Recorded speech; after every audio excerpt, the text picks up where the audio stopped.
బాగున్నారండి అందరూని. ఈరోజు క్లాస్లో వచ్చేసి మనం ఒక అందమైన మంచి లేటెస్ట్ మోడల్ బ్లౌజ్ నెక్ డిజైన్ని చూద్దాం. ఇప్పుడు మనకి మొత్తం మీద పొడవంతా వచ్చేసి ఈ బ్లౌజ్కి నేను 15 ఇంచులు తీసుకున్నానండి. మొత్తం బ్లౌజ్ అంతా పొడవు వచ్చే 15 ఇంచులు అన్నమాట. 14 ఇంచులు కావాలంటే 15 ఇంచులు. మీరు మీ బ్లౌజ్కి బ్యాక్ సైడ్ పార్ట్ అంతా ఎలా అయితే కటింగ్ చేసుకుంటారో మీ సైజుకి సేమ్ అదే రకంగా కటింగ్ చేసుకోవాలి. షోల్డర్ వచ్చేసి నేనైతే 5.5 ఇంచులు పెట్టాను. ఆర్మ్ రౌండ్ కూడా 5.5 ఇంచులకి పెట్టాను. చూడండి, ఇలా స్ట్రైట్గా ఇలా 5.5 ఇంచులకి ఇలా పెట్టాను అనమాట. సైజ్ వచ్చేసి ఇక్కడ 9 ఇంచులు, 36 సైజు బ్లౌజ్ అనమాట. ఇలా 9 ఇంచులు పెట్టి అదే 2 ఇంచులేమో ఖర్చులకని వదిలేసాను. దాని తర్వాత నడుం దగ్గర కూడా 9 ఇంచులకి పెట్టి దాని తర్వాత ఖర్చులకి 2 ఇంచులు మార్జిన్ వదిలేసాను. ఎప్పుడు కూడా బ్యాక్ సైడ్ మీరు ఎలాగైతే కటింగ్ చేసుకుంటారో అదే రకంగా కటింగ్ చేసుకోండి, సరిపోద్ది. దాని తర్వాత మెడ దగ్గరికి వచ్చేటప్పటికి మెడ వెడల్పు వచ్చి 2.5 ఇంచులు, అలాగే డీప్ వచ్చేసి 9 ఇంచులు, పైనుంచి ఇలా కింద వరకు ఇలా 9 ఇంచులు. ఇక్కడ మాత్రం వెడల్పు వచ్చేసి 3 ఇంచులు పెడుతున్నాను. మెడ వెడల్పు ఎంత అయితే పెట్టారో దానికి ఒక 1 ఇంచ్ ఎక్కువ కింద వెడల్పు పెట్టుకుంటే ఈ లైన్ని రెండింటిని ఇలాగ కలిపేమో అంటే కనుక కింద కొద్దిగా ఎక్కువ వెడల్పు వస్తుంది. మనకి కావాల్సిన డిజైన్ అనేది అందంగా వస్తుంది అన్నమాట రౌండ్. ఇప్పుడు ఇది చూసారు కదా, ఒక ఆకు మోడల్లోని ఇలా ఈ రకమైన డిజైన్ నేను ఇలా గీసిన తర్వాత కటింగ్ చేసేయాలి. చూస్తున్నారు కదా, రౌండ్ తీయలేదండి. ఇలా సెంటర్లోకి వచ్చేటప్పటికి క్రాస్ వచ్చింది, వీ షేప్లోకి వచ్చిందనమాట. ఇప్పుడు ఇలా మనం బ్లౌజ్ పీస్ మీద కూడా ఇలా పెట్టి నెక్ని కటింగ్ చేసేసుకుందాం. ఇది రా సిల్క్ బ్లౌజ్ని ఇది బ్లౌజ్ పీస్ పెట్టి మనం ఫస్ట్ నెక్ మొత్తం లైనింగ్ ఎలాగైతే ఉందో అలాగా మొత్తం బ్లౌజ్ అంతా బ్యాక్ సైడ్ది కటింగ్ చేసేసుకోవాలి. బ్లౌజ్కి రైట్ సైడ్ వైపు లైనింగ్ పెట్టి కరెక్ట్గా centre point neck centre point కరెక్ట్గా ఉండేటట్టుగా చూసుకుని ఇలా పెట్టుకున్న తర్వాత లైనింగ్ అంచంటి ఒక పాదం ఖర్చు వెడల్పుని ఇలాగా ఫుట్ ఖర్చు మార్జిన్ తీసుకుంటూ మెడ ఎలాగైతే ఉందో మోడల్ ఎలా అయితే ఉందో అలాగే స్టిచ్చింగ్ చేసుకోవాలి. ఇలా సెంటర్ కరెక్ట్గా వచ్చిన చూసారా, సెంటర్కి వచ్చిన తర్వాత సూదిలో లోపల పెట్టి పాదం ఇలా ఎత్తి యాంగిల్ అనేది మార్చుకోవాలి ఈ రకంగా. దాని తర్వాత లాస్ట్ వరకు మళ్ళీ ఇలా స్టిచ్చింగ్ చేసుకుంటూ వచ్చేయాలి. ఇలా స్టిచ్చింగ్ చేసిన తర్వాత చిన్న చిన్న కట్స్ పెట్టుకోవాలి. ఈ కట్స్ పెట్టేటప్పుడు ఎప్పుడు కూడా సెంటర్లో కూడా కంపల్సరీగా ఒక కట్ ఉండేటట్టు చూసుకోండి. మిగతాది ఇలా అంచంటే కొద్దిగా వదిలి చిన్న చిన్న కట్స్ పెట్టుకోవాలి.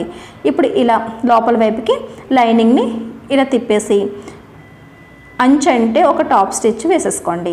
ఒక పాదం ఖర్చు వెడల్పుని టాప్ స్టిచ్ వేసేసుకుంటే మీకు నెక్ అనేది డిస్టర్బ్ కాకుండా నీట్గా మనం ఏ రకంగా అయితే కటింగ్ చేసుకున్నామో అదే రకంగా వచ్చేస్తుంది.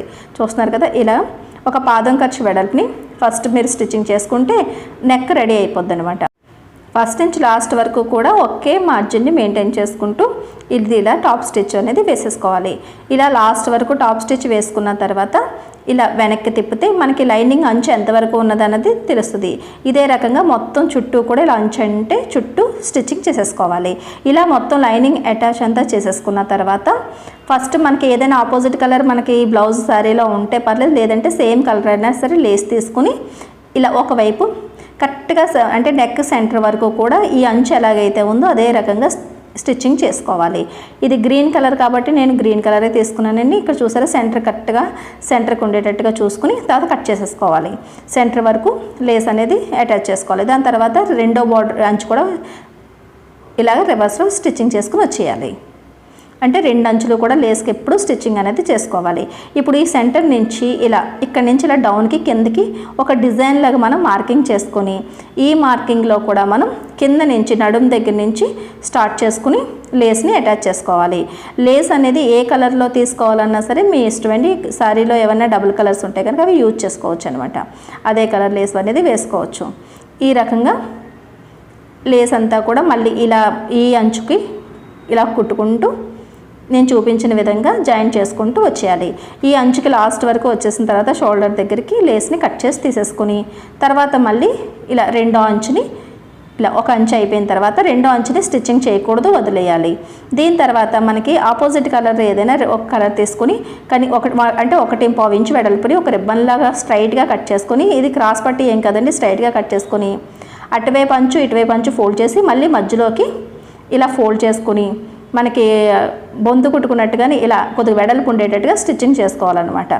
చూసారు కదా, ఇటువైపు అంచు ఒక 1/4 ఇంచు అటువైపు ఒక 1/4 మడత పెట్టిన తర్వాత మళ్ళీ సెంటర్కి ఒకసారి ఒక ఫోల్డ్ చేసి ఈ రకంగా రిబ్బన్ లాగా మొత్తం అంతా కూడా స్టిచ్చింగ్ చేసుకోవాలి. మనకి ఎంత లెంత్ కావాలనుకుంటే అంత క్లాత్ అనేది తీసుకోవాలి. మనం అంటే స్టిచ్చింగ్ చేసుకునే డిజైన్ బట్టి ఉంటుందన్నమాట. ఇది ఇంతే క్లాత్ పడుతుందని ఏమీ లేదండి. కొద్దిగా పొడవుగానే మీరు ఇది స్టిచ్చింగ్ చేసుకున్నారు అంటే కనుక మిగిలిన పర్లేదు, కానీ తగ్గితే మళ్ళీ ఇంకొక చిన్న పీస్ తీసుకుని మళ్ళీ ఇలా స్టిచ్చింగ్ చేసుకోండి. ఇలా స్టిచ్చింగ్ చేసుకుని ఇలా రిబ్బన్లాగా తయారు చేసి ఉంచుకోండి. దాని తర్వాత ఇంచీ టేప్ తీసుకుని ఇంచీ టేప్ నుంచి కనీసం చూసారు ఇలా ఇంచీ టేప్తో కొలుచుకుని 1.5 ఇంచు ఉండేటట్టుగా ఒక పీస్ని కట్ చేసుకుని ఇదే పీస్ని ఇలా పెట్టి ఇలా ఒకదాని తర్వాత ఒకటి ఇలా ఫోల్డింగ్ చేసేసుకున్నాము అంటే ఫోల్డింగ్ వైపు కటింగ్ చేశారు అంటే కనుక చాలా సింపుల్గా అంటే తక్కువ టైంలోనే మీకు ఈ చిన్న ముక్కలు అనేవి వచ్చేస్తాయి అనమాట. ఇలా ఫోల్డింగ్ ఇటువైపు ఫోల్డింగ్ వైపు మళ్ళీ ఇటువైపు ఫోల్డింగ్ వైపు ఇలా కట్ చేసేస్తే మీకు ఇలా ఎక్కువ ముక్కలు అనేవి వస్తాయి. ఇదే రకంగా అన్ని పీసులు రెడీ చేసేసుకోవాలి. దాని తర్వాత ఈ 2 ముక్కల్ని అంచులు ఇలా కలిపి లేస్కి ఫస్ట్ ఒక 1 ఇంచు వదిలేసి లేస్ కిందకి ఈ అంచులు పెట్టి కొద్దిగా గ్యాప్ వదిలి ఈ ప్రతిదీ కూడా ఒకే లెంత్లోని గ్యాప్ వదులుకోవాలన్నమాట. అంచునాగా కనీసం 1 ఇంచ్ అన్నా సరే గ్యాప్ ఉండేటట్టు చూసుకుని ఇలా పెట్టుకుని లేస్ కిందకి కరెక్ట్గా చూసారు కదా, లేస్ అంచుకి ఈ 2 అంచులు ఇలా ఫోల్డ్ చేసి లేస్ అంచు కిందకి పెట్టి స్టిచ్చింగ్ చేసుకుంటూ వచ్చేయాలన్నమాట.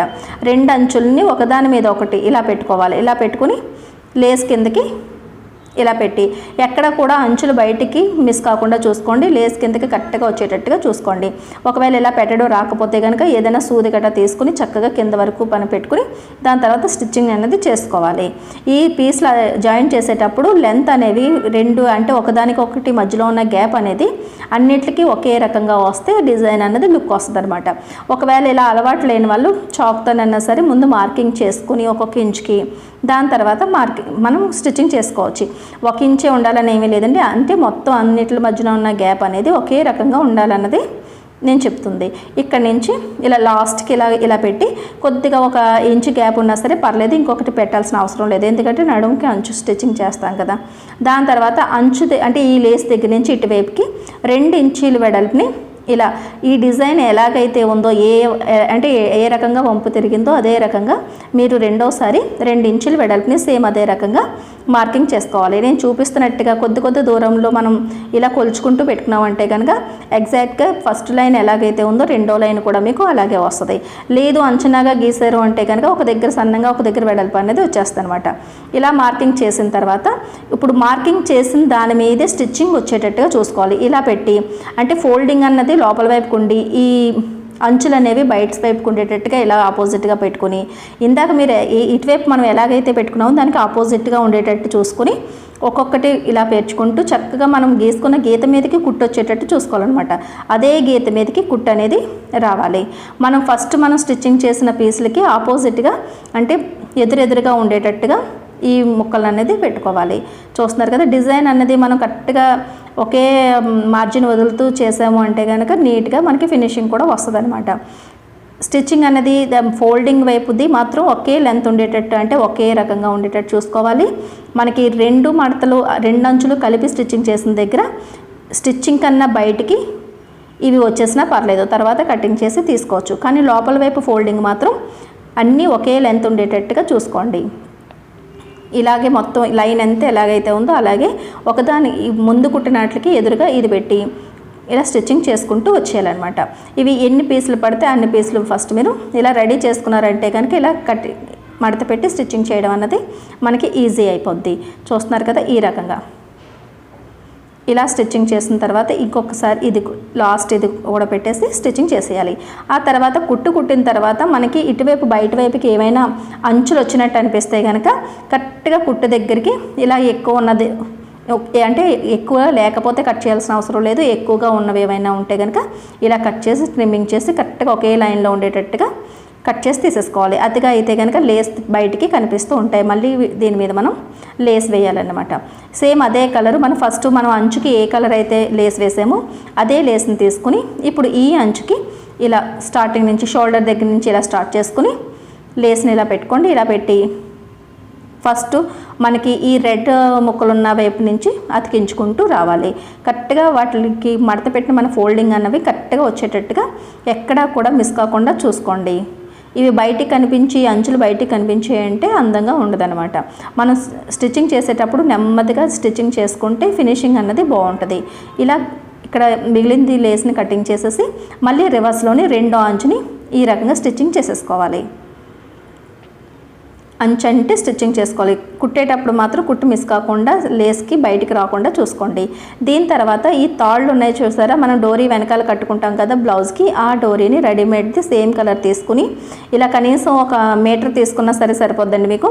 లేదంటే డౌట్ ఉన్న వాళ్ళైతే కనుక 1.5 మీటర్ తీసుకుంటే మీకు సరిపోద్ది.